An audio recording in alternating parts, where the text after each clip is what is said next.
Hi. So கருப்பு உளுந்து களி எப்படி செய்கிறதுன்னு பார்க்கலாமா? இது வந்துட்டு போன் ஸ்ட்ரென்த்க்கு ரொம்ப நல்லது அண்ட் டீனேஜ் கேர்ள்ஸ்க்குலாம் ரொம்ப ரொம்ப நல்லது. இது நான் எப்படி செஞ்சுருக்கேன்னு உங்களுக்கு காட்டுறேன்.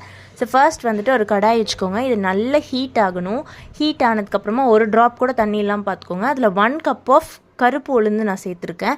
இதில் 1 டேபிள் ஸ்பூன் ஆஃப் வெள்ளை உளுந்தும் சேர்த்துக்கோங்க. இது நல்ல கலர் மாறுற வரைக்கும் நல்லா வறுக்கணும். இதை நல்லா வறுத்துட்டு இதை வந்து மிக்சர் ஜாரில் நான் மாற்றிக்கிட்டேன். நெக்ஸ்ட் வந்துட்டு இந்த 1 கப் ஆஃப் கருப்பு உளுந்துக்கு 1/4 கப் வந்துட்டு நான் பச்சரிசி எடுத்திருக்கேன். இது கொஞ்சம் பொரிஞ்சதும் இதையும் மிக்சர் ஜாரில் மாற்றிக்கோங்க. நெக்ஸ்ட் வந்து அதே கடாயில் ஒரு 1 கிளாஸ் ஆஃப் வாட்டர், கருப்பட்டியை வந்து இந்த மாதிரி நுணுக்கி வச்சுக்கோங்க ஒன்றும் பாதியமாக.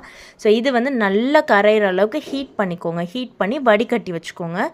நெக்ஸ்ட் வந்து நம்ம வறுத்து வச்சுருந்தோம் இல்லையா, அதை பவுடர் பண்ணணும். அதில் 1 பிஞ்ச் ஆஃப் சால்ட், ஒரு 3-4 ஏலக்காய், நீங்கள் சுக்கு இருந்தால் போட்டுக்கலாம். ஸோ இதை வந்து நல்லா பவுடர் பண்ணிக்கோங்க. உங்களுக்கு நல்ல நைஸாக இருந்தால் தான் பிடிக்கும்னா இதை அப்படியே சளிச்சிக்கலாம். எனக்கு கொஞ்சம் வந்து குறக்குறன்னு இருந்தால் பிடிக்கும். ஸோ நான் அதை அப்படியே போட்டுட்டேன்.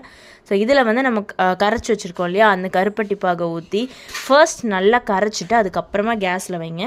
ஸோ இதை வந்து நல்லா கைவிடாமல் கிண்டிகிட்டே இருக்கணும். நீங்கள் கிண்ட 1 ஸ்பூன் வந்து நல்லெண்ணெய் எடுத்துக்கோங்க. இப்போ நான் சொன்ன ரேஷியோவுக்கு வந்துட்டு ஒரு 100 ml ஆஃப் நல்லெண்ணெய் இருந்தால் கரெக்டாக இருக்கும்.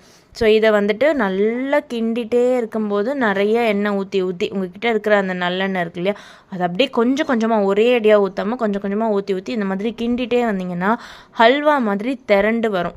ஸோ அது திரண்டு வரும்போது உங்களுக்கு ரெடி ஆகிடுச்சு அப்படின்னு அர்த்தம். ஸோ இதை வந்து நல்லா தண்ணி கொஞ்சம் ட்ரை ஆகி நல்லா திரண்டு வந்தோடனே கேஸ் ஆஃப் பண்ணிவிட்டு சர்வ் பண்ணிங்கன்னா இது ரொம்ப ரொம்ப உடம்புக்கு நல்லது. கண்டிப்பாக ட்ரை பண்ணி பார்த்துட்டு எப்படி இருக்குன்னு கமெண்ட்டில் சொல்லுங்கள். அண்ட் மறக்காமல் சேனல் சப்ஸ்கிரைப் பண்ணிக்கோங்க. தேங்க்யூ.